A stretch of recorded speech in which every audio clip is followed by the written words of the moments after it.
The sky over northern Germany was bright and bitterly cold on the morning the 384th Bomb Group vanished into smoke and silence, leaving only one battered B-17 clawing its way back toward England. The men of the Dakota Queen had launched with 20 other flying fortresses, each one heavy with bombs and even heavier with the knowledge that the Luftwaffe had grown desperate, vicious, and frighteningly effective. Captain Leonard Hale felt all of this as he sat behind the controls, his breath frosting the edges of his oxygen mask. He was 26, older than most of his crew, and carried himself with a calm that made the younger men believe he could steer them through anything. But even Hale had a bad feeling that morning, something tightening in his chest when the group turned east and the wind shifted like a warning. The formation held beautifully at first, engines droning in deep harmony as they crossed the coast. Below them, towns blurred into patches of gray, farmlands into pale squares dusted with frost. The target, a sprawling industrial complex feeding the German war machine, lay far inland. They would have to push deeper than usual, and every man knew what that meant. More flak, more fighters, more death. The first strike came like an iron fist punching up from the earth. A burst of flak erupted beneath 2nd Lieutenant Marcus Yates's aircraft, shattering one wing and sending the fortress spiraling in a fiery arc. The radio crackled with screams and cut to silence. Sergeant Paul Hanley, the ball turret gunner aboard the Dakota Queen, saw the falling fortress and whispered, "God help them." But there was no time for mourning.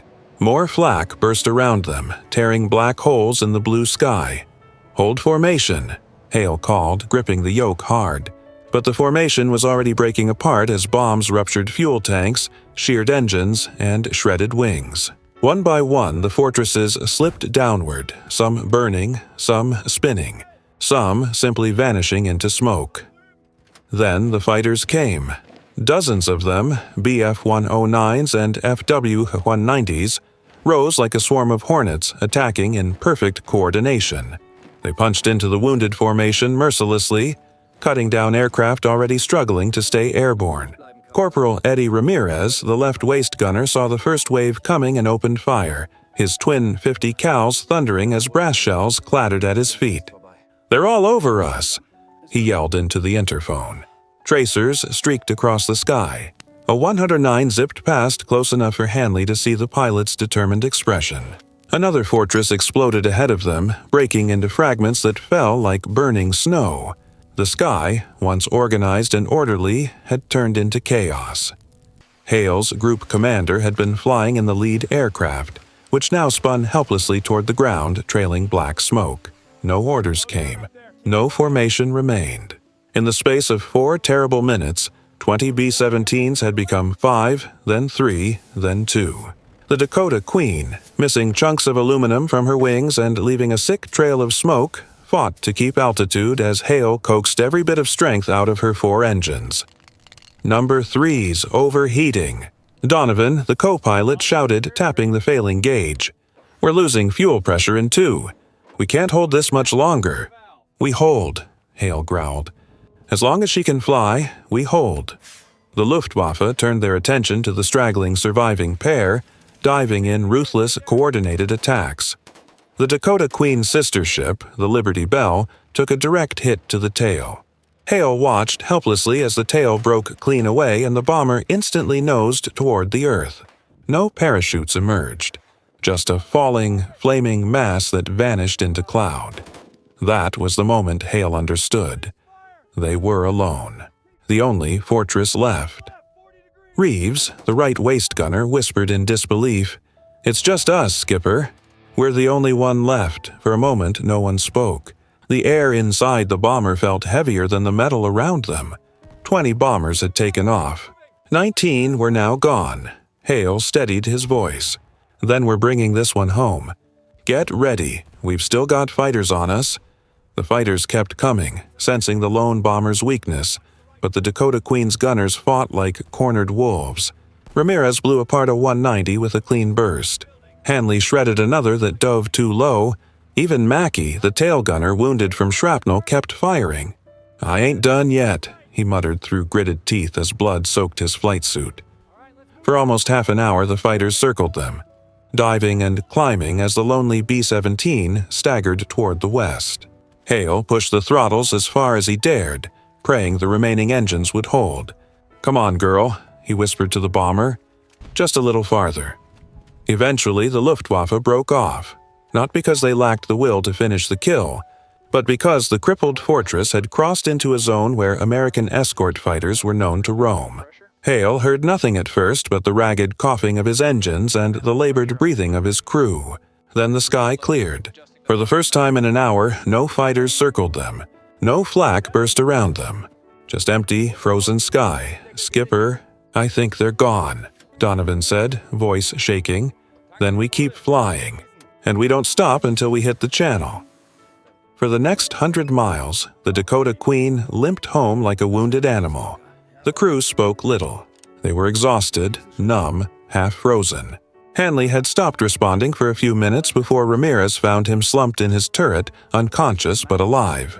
Mackey faded in and out, each breath weak. Fuel leaked steadily from what remained of the left wing tank. One engine backfired every few minutes, sending a horrible shudder through the frame. But still the fortress held on.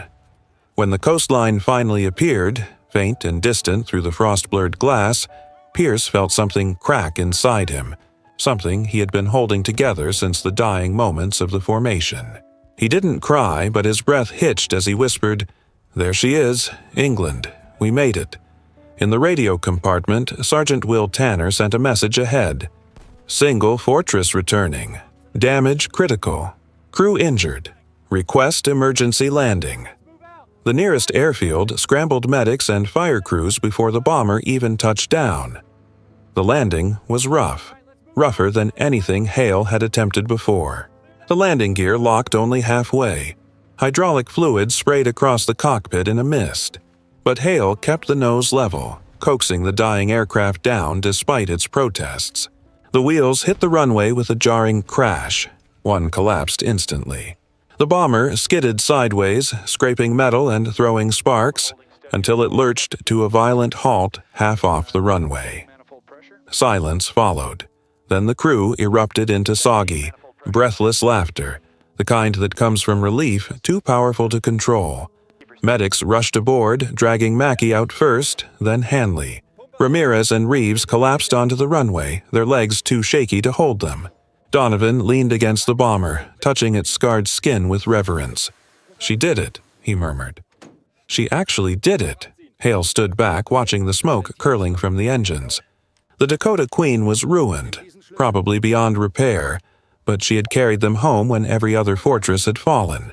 A ground crew chief approached him, stunned by the damage. "Captain, how the hell did she stay in the air?" Hale exhaled, gripping his jacket tight around him. "Because she refused to die," he said softly, "and because my men refused to quit." News of the lone returning fortress spread across the base within hours. Pilots and crewmen walked out to the runway, staring in awe at the shredded bomber. Some whispered prayers. Others cursed quietly at the loss of so many fortresses. But all of them understood what it meant, that even in catastrophe, even when a whole squadron was wiped away, one crew, one machine, and one impossible will to survive had brought a single B-17 home. Hale visited his injured men in the infirmary that night. Mackey was pale but alive. Hanley joked about never wanting to see another ball turret again. Ramirez and Reeves played cards using trembling hands. Donovan sat beside them, retelling the story to a cluster of young replacement pilots, each one listening with wide, reverent eyes. When Hale stepped outside into the cold night air, he looked up at the stars over England. Somewhere beyond them, the wreckage of 19 fortresses lay scattered across Germany. But one had returned, and as long as he lived, Hale knew he would never forget the feeling of guiding his lonely, broken bomber through a sky that had wanted nothing more than to swallow them whole. The Dakota Queen never flew again, but her story did. It traveled through airfields, briefing rooms, and mess halls, a reminder that courage is not the absence of fear. It is the refusal to fall when every reason says you should. And long after the war ended, the surviving crew would say the same thing whenever they gathered around a table and raised a glass to the sky. We were the last one left, and still, we came home.